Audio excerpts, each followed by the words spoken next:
Good afternoon. I am Elijah Mer de la Cruz. I am the chairperson of the Creative Arts and Multimedia Program of the Manila Times College of Subic, and I am also the director for our upcoming play, The Final Countdown. The Final Countdown is a theater play production.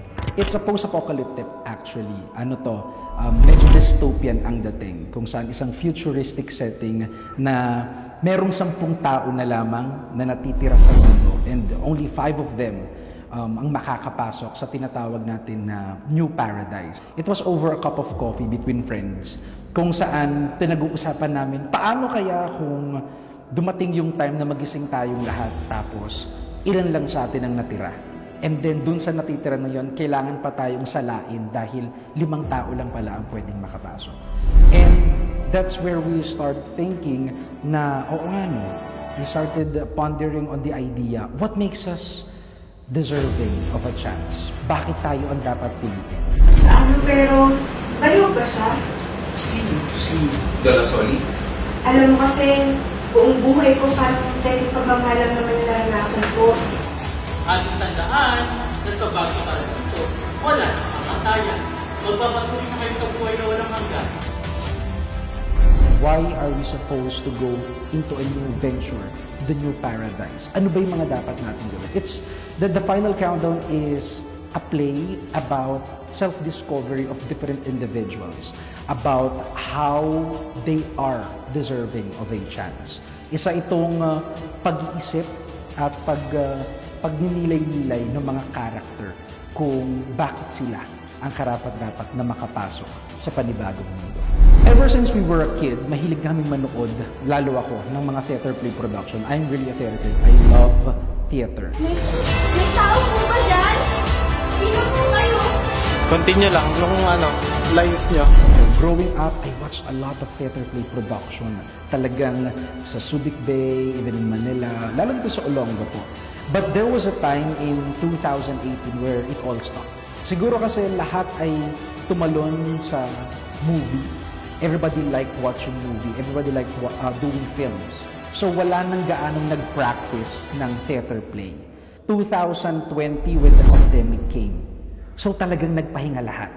Tapos when the borders were lifted, lahat na tumalon na sa film. Lahat ng performers gusto na lang mag-film na lang kasi yun ang pinakamadali, yun ang pwedeng mapanood ng tao. So medyo namatay, or I must say talagang nawala yung theater practice, lalo sa Olongapo. 3, 2, 1, action. Ang nakakalungkot doon yung iba, nagpahinga na rin. Mga dancers, hindi na masyado naging active. Some of them, namatay na yung passion nila for the arts. Especially performing on stage. Kasi wala nang venue, wala nang medium.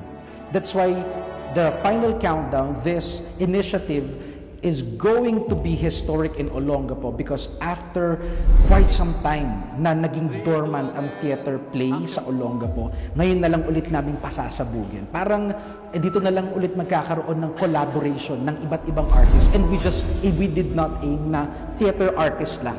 Talagang naghanap kami ng iba't ibang artists like dancers, singers, musicians na pagsasama-samahin namin para makakreate ng isang production na magpapakita kung ano nga ba ang maging isang performer. And also would encourage everyone na bumalik sa practice and discipline ng theater arts kasi theater arts is a multifaceted kind of discipline of arts. Kasi you sing, you act, you interact with other people. Hindi katulad ng film na pag nagkamali, cut.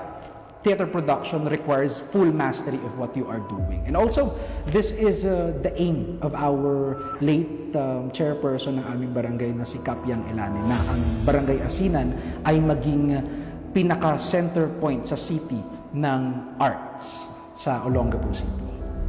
I am inviting everyone to please watch and support our theater play production, The Final Countdown. Kauna-unang pagkakataon o pagkatapos ng mahabang panahon na pagkatulog ng mga theater artists, ngayon na lang ulit magpapakita at magpapasiklab ng galing ang lahat ng mga artista, hindi lang ng Olongapo, ganun din ng Subic at ng Bataan sa kanilang mga pinagpaguran and kanilang mga discipline or mga kanilang arts. This is gonna be on October 28 sa SM City, Olongapo, Downtown, Cinema 1. We have a 2 p.m. and a 7 p.m. show kung saan ngayon na lang ulit magkakaroon ng isang live theater performance ang ating mga artists sa Olongapo na magpapakita hindi lang ng kanilang pinagpaguran kundi ng kanilang galing na magpapasigla muli ng ating kagustuhan sa pagpe-perform. So sana supportahan niyo kami.